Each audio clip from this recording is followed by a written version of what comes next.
कहानी की शुरुआत में हम देखते हैं अजय और उसके दोस्तों को, जो कि किसी वीरान जगह पर शराब पी रहे थे। उनके बीच भूत प्रेत और जिन की बातें हो रही थी। तब अजय उन सबको उसी गांव में हुई एक सच्ची घटना की कहानी सुनाता है। कुछ साल पहले उस गांव में आदि लक्ष्मी फायरवर्क्स नाम की एक पटाखा फैक्ट्री थी। उसका मालिक अधिबन था। उसका एक बेटा बालचंद्रन था, जो उस दिन फैक्ट्री में अपने पिता को एक लेटर देता है, जो उसकी पत्नी ने लिखा था कि अधिबन की पत्नी उसे छोड़कर भाग गई है।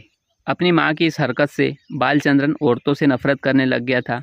फिर एक दिन उसकी मर्जी के खिलाफ उसके पिता उसकी शादी करवा देते हैं। जिससे उसकी शादी होती है वो बेहद खूबसूरत लड़की थी। उसका नाम अलागिनी था। बालचंद्र अलागिनी से कहता है कि वो इस शादी से खुश नहीं है और उसकी बिना मर्जी के ये शादी हुई है। सुहागरात वाले दिन ही वो अपनी पत्नी से अलग सोता है। वो अलागिनी से रूखा सूखा रहने लगता है। फिर एक दिन फैक्ट्री में जब वो अकेला हिसाब किताब देख रहा था, उस वक्त उसे कोई अदृश्य शक्ति आवाज़ देती है। वो जिन था और वो उसे दिखाई नहीं दे रहा था। उस जिन के इरादे नेक नहीं थे।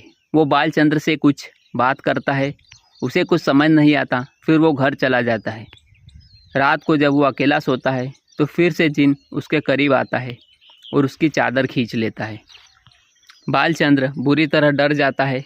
उसकी लुंगी तो गीली नहीं होती, लेकिन उसका पसीना छूटने लगता है। फिर उसकी पत्नी उसके पास आती है। तब वो अपनी पत्नी के करीब आता है और सारे गिले शिकवे दूर कर उससे प्यार करता है।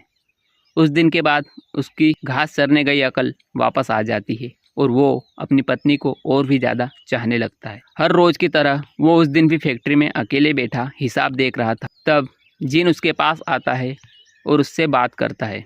उसे दिखाई नहीं दे रहा था, लेकिन उसे उस जिन की आवाज़ सुनाई ज़रूर दे रही थी। जिन उसे कहता है कि वो उसे बिजनेस में बहुत सारा प्रॉफिट दिला सकता है अगर वो जिन की मदद करे तो। तब बालचंद्र उसे कहता है कि मैं क्या कर सकता हूँ तुम्हारे लिए। जिन उसे कहता है कि मुझे तुम्हारी पत्नी की खून की एक बूंद चाहिए। अगर तुमने मेरे लिए ये काम कर दिया तो तुम्हारा व्यापार खूब तरक्की करेगा। अगले दिन बालचंद्र अपनी पत्नी की खून की कुछ बूंदें लाकर फैक्ट्री में जिन को बुलाकर खून की बूंद टेबल पर गिराता है। फिर जिन बालचंद्र को अपनी आंखें बंद करने को कहता है। फिर जिन उस टेबल से खून की बूंद पी जाता है और चला जाता है। फिर जिन उसे यह भी कहता है कि तुम मुझे कभी भी बुला सकते हो, लेकिन तुम मुझे वापस नहीं भेज सकते हो। मैं बाहर आऊँगा तुम्हारी मर्जी से, लेकिन जाऊँगा अपनी मर्जी से। खून पाकर वो चला जाता है। फिर उस पल के बाद से ही उसका बिजनेस खूब तरक्की करता है और बालचंद्र 1 से 2 फैक्ट्री खड़ी कर लेता है और दिवाली के चलते सभी लोग वहीं से पटाखे खरीदते हैं। जो काम उसका पिता इतने सालों में नहीं कर पाया, उसने 1 साल में ही कर लिया। बालचंद्र का लालच और बढ़ने लगता है। वो अपने व्यापार को और समृद्ध करना चाहता था। फिर वो वापस अपनी फैक्ट्री में जाता है और जिन को बुलाता है और उसे धन्यवाद कहता है। फिर जिन आता है और ज़ोर ज़ोर से हंसता है। फिर बालचंद्र जिन से कहता है कि मुझे और ज़्यादा दौलत और शोहरत कमानी है। फिर से तुम मेरी मदद करो, मैं इस बार और खून की बूंद ले आऊँगा।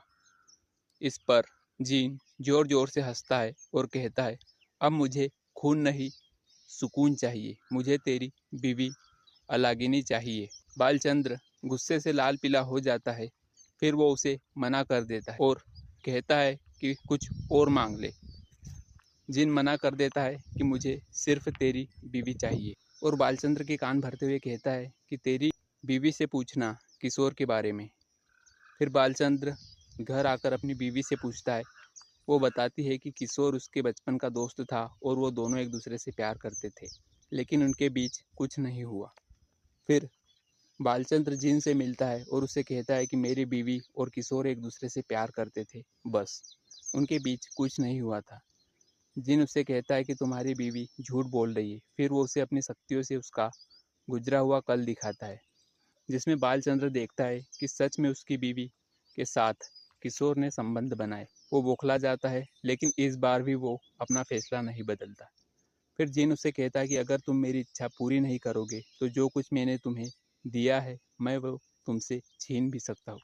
फिर बालचंद्र घर आ जाता है। फिर उसकी उल्टी गिनती शुरू हो जाती है।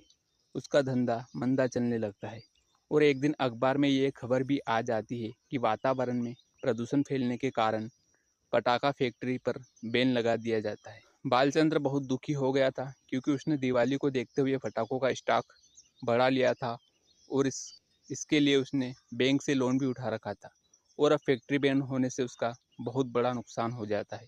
और अगले दिन तेज बारिश के चलते उसकी नई फैक्ट्री में चारों ओर पानी भर जाता है और उसका बहुत सारा माल खराब हो जाता है। अब तो बालचंद्र पूरी तरह टूट जाता है।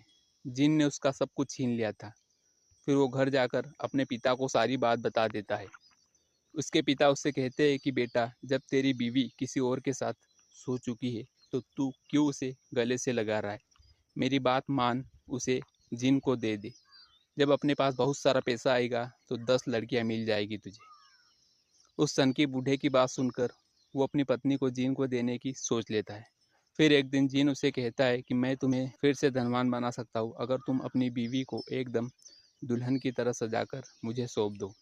वो फिर अपनी पत्नी से झूठ कहता है कि किसी पुजारी जी ने कहा है कि अगर तुम दोनों फैक्ट्री में शादी कर लेते हो अकेले में तो तुम्हारी कमाई में बरकत होगी और हालात पहले जैसे हो जाएंगे।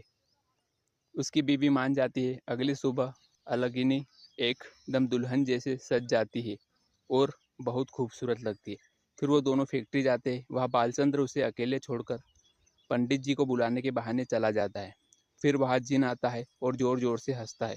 अलागिनी डर जाती है। वो मदद की गुहार लगाती है अपने पति से, लेकिन बालचंद्र के दिमाग में तो गोबर भरा हुआ था। वो कहाँ सुनने वाला था। फिर जिन अलागिनी के चारों ओर आग का घेरा बना देता है। फिर बालचंद्र उससे कहता है कि तुमने मुझे झूठ बोला था कि किशोर और तुम्हारे बीच कुछ नहीं हुआ। फिर अलागिनी उसे बताती है कि उस दिन चादर में तुमने खून नहीं देखा था। फिर बालचंद्र ध्यान से देखता है। जो जिन ने उसे बताया था अलागिनी के साथ किशोर नहीं बालचंद्र ही था, जबकि जिन ने उसे भ्रमित कर दिया था।